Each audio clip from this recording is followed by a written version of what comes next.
Hello and welcome to the Rio Valley Home Educator series. We are just getting started with our second episode, and today we have a fantastic topic, pacing your path. Now that we have gotten started on school, this is something that I know will resonate with many of you. So we're going to look at creating effective pacing guides. Come on in, the lesson's about to begin. Got questions, we'll let the learning sink in. From the ABCs to far off stars, you'll learn so much wherever you are. It's the Rio Valley Home Educators Learning Series, making every day bright and every lesson Again, a welcome to the Rio breeze. Valley Home Educator series. This video and podcast is aimed at helping you steer your homeschool and independent study journey with confidence and creativity. Joining me to shed some light on pacing is my guest, Whitney Von Moose. Whitney, thank you so much for being here. Thank you for having me, Ashley. I'm excited to get into it. So, Whitney, let's start with the basics. What exactly is a pacing guide, and why is it so important to homeschool and independent study students? So a pacing guide is basically just a roadmap for your academic year. It breaks down your curriculum into manageable chunks. Using it, you can use it by quarters or by semesters. Usually, it ensures you cover all of the necessary material you need in your desired time frame. For homeschool and independent study families, it's crucial because it provides structure, helps prevent burnouts, and ensures you're meeting all your educational goals. It's easy to get lost in the day to day, and pacing guides can really help keep you on track. That's awesome. It makes a lot of sense. So, a family starting out might feel overwhelmed by their curriculum. How would you recommend they begin breaking it down? The first step is to set a good overview of your entire curriculum. Look at the introduction, table of contents, chapter lengths, and any assessments. Then identify your major units or themes. From there, you can start to divide the material. A common approach is to divide the academic year into fourths or semesters, 2 semesters. 2 semesters. Nice. Okay. So, let's say we're aiming for that 4-quarter approach. How would you go about assigning specific curriculum for each sections of the quarter? Good question. For each subject, you want to allocate a certain amount of material for each quarter. For example, if a textbook has 16 chapters, you might aim for roughly 4 chapters a quarter. However, if it's not exactly a strict numerical split, it doesn't always have to be a strict numerical split. So consider the complexity of the material. Some chapters might be more in depth and require more time. So you might assign 3 harder chapters in one quarter and then 5 easier ones in another. The key is to be realistic about how much can be accomplished in that time frame and the year. Don't forget to factor in review weeks and project-based learning. Okay, that's a great point about the complexity. I think that a lot of times we don't necessarily think about that and we just kind of start counting pages. So, what about this flexibility? Life happens and sometimes we get off pace. What's your advice in those situations? Absolutely. Flexibility is key. Getting off pace is completely normal and it's important not to panic. The first piece of advice is to build in buffer weeks. So these are weeks where you work on project-based learning that complements your material or curriculum. Between working on your projects, take time to catch up on your work that you may have fallen behind in, allowing you to catch up, review, or dive deeper into a topic if needed. If you find yourself consistently behind, reassess your initial pacing. This would also be a good time to check in with your teacher and see if they have any suggestions or can help you get back on track. But it may be you just overestimating how much you could cover, or perhaps a particular subject is taking longer than expected due to the student's interests. Don't be afraid to adjust your guide mid-year. It's a living document. It's not set in stone. I love that. I like that it's the living document, right? Because Mhm. kids are individualized, and that's one of the reasons why a lot of us homeschool or do independent study is because we want that individualized academic experience. And I feel like this is sounding like a really great way for us to be able to offer that to them through pacing. So Mhm. these buffer weeks are a great idea. I love the additional projects to support learning, but also being able to kind of catch up on what they've fallen behind on at the same time. That takes a lot of pressure off.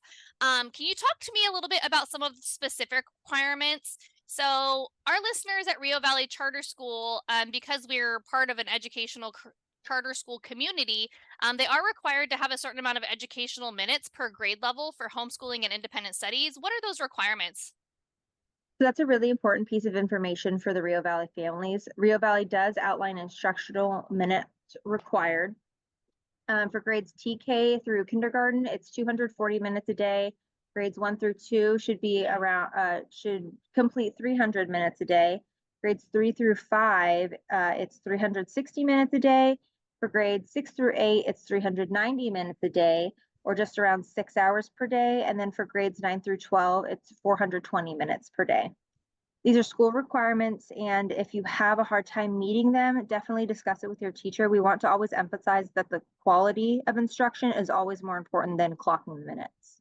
Okay. And I think that something that to kind of keep in mind too is when I'm looking at those minutes, for me it seems like it's more of like three-ish, 3.5, 4 hours at the younger levels, and then it kind of goes up to that 6 hour mark as they get older.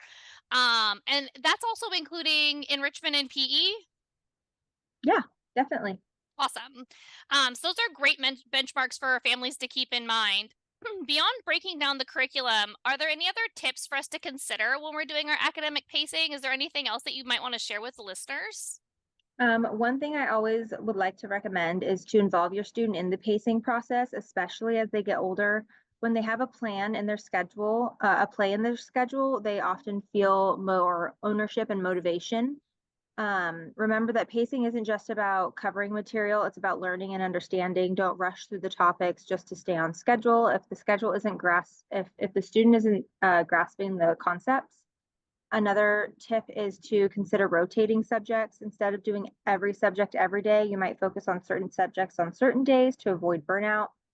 And finally, celebrate your milestones. Acknowledging progress, even small steps, can be incredibly motivating. That's so awesome. I think that that's something too, as a parent that I forget about sometimes is that motivating piece and really like acknowledging the little things that we do. Like maybe it's just addition and subtraction that we worked on, but like they killed it that day and just like really celebrating that can be huge. And we don't always think to do that. Mhm. So those are some really Certainly, yes. fantastic insights. I'm loving that we're involving the student and we're understanding, prioritizing knowledge and understanding over speed and the celebration of milestones as we just talked about. Um, those can all probably make a really big difference. Is there something that you can give us, like a visual or kind of like a breakdown of a sample curriculum for what it might look like for a quarter? Yeah. So let's imagine a fourth grade science curriculum for the first quarter. A simple pacing guide might look something like this. You have quarter 1 science introduction to earth science. And in the weeks 1 and 2, you have unit 1, where you're covering Earth's layers and the plate tectonics.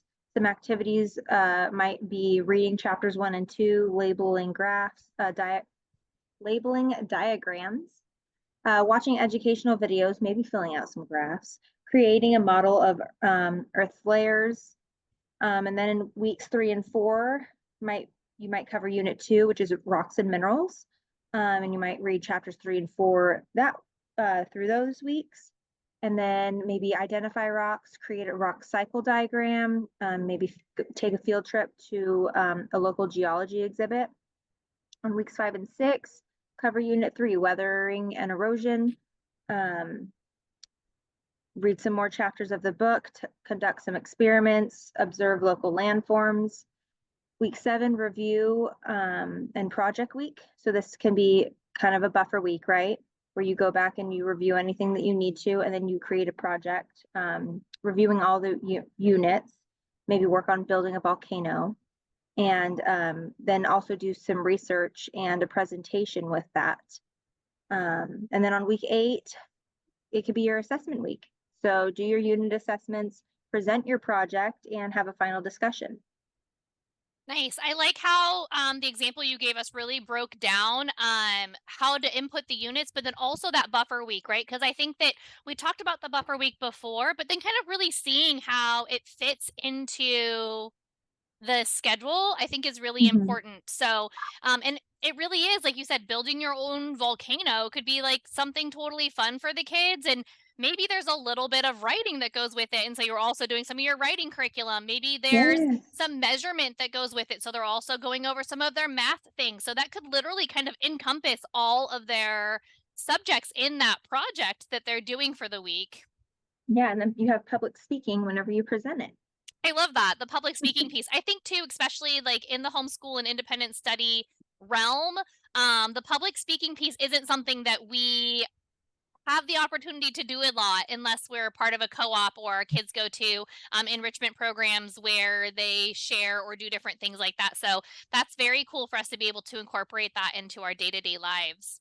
And this Yeah, example is wonderfully clear. It definitely helps visualize the structure of those weeks. So now that you've given us this amazing blueprint for creating a pacing guide, let's talk a little bit more about that week 8, the assessment piece. So, what does that look like? Are they just quizzes or the projects? Are those also assessments? How do they fit into that? And are they just for the final grade, or do they help us serve a better, bigger purpose? that is a very important point. It's where pacing and assessment work hand in hand. Think of assessments not just being a final check of what's being learned, but it's a way to inform. It's as a way to inform your pacing. There are two main types of assessments that are really helpful for homeschool and independent study families. It's formative. They are formative and summative. Okay, can you give us a little bit more information on the difference? Absolutely. Formative assessment, they are like check-ins. So they're ongoing, low stakes. They're used to monitor a student's progress during the learning process. They can be a quick 5-minute quiz question at the end of a chapter. Um, question quiz, five question quiz, a quick 5-question quiz at the end of a Nice. Okay. chapter, Yeah. a discussion where you or a discussion where you ask your student to explain a concept in their own words or even just observing their work on a worksheet. The goal isn't a final grade, it's just to see if they're grasping the material as they go on their own. Okay. So the formative assessments let you kind of know if you're on the right track and in the right place, right? Yeah, exactly. If your student struggles with formative assessment, it's a signal to kind of slow down. It tells you they need more time or a different approach before you move on. Um, as well as if they're breezing through it, you might be able to pick up the pace or add an enrichment activity. Awesome. So what about these summative assessments? Summative assessments are the final exams. They're used to evaluate a student's learning at the end of a unit, a semester, or a year.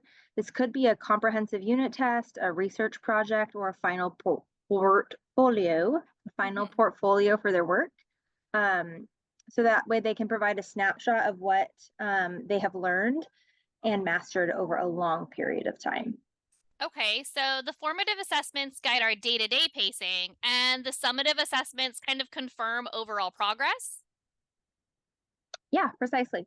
By integrating both into your pacing guide, scheduling those small quizzes and larger projects, you create a feedback loop. So you can use the results of your formative assessments to adjust your pacing guide in real time, ensuring your student isn't left behind. And the summative assessment at the end of each quarter or semester can help you document their academic progress and give you a clear picture of what's been accomplished. It's a powerful combination that turns your pacing guide into a truly effective and responsive tool.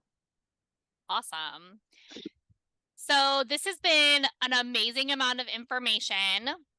Before we wrap up, Whitney, is there anything else that you'd want to leave the community with? Yeah, the important thing to do is just adjust and be flexible. Make the pacing work for you and your family, and repeat pacing steps as needed to ensure that you are completing the curriculum by the end of the year. Yeah. That's awesome. So those are great pointers. Um, Thank you so much for sharing your expertise and helping us create these academic pacing guides. It's been incredibly helpful. Thank you. My pleasure, Ashley. I hope families feel more confident in creating their own paths. And to all of our listeners, remember that the pacing guide is a tool to empower your educational journey, not a set of rigid rules.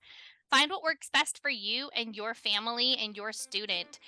This episode of Rio Valley Home Educator Series, Pacing Your Path, is done now. That's all for us today. Join us next time as we explore more topics designed to support your homeschooling and independent study adventures. Got questions? We'll let the learning sink in. And say, all right, and final note, be sure to join us for our in-person event to create pacing guides together, where we'll answer any questions you may have about pacing guides. And I believe Whitney is even planning a potential hands-on activity for us to do with a little bit of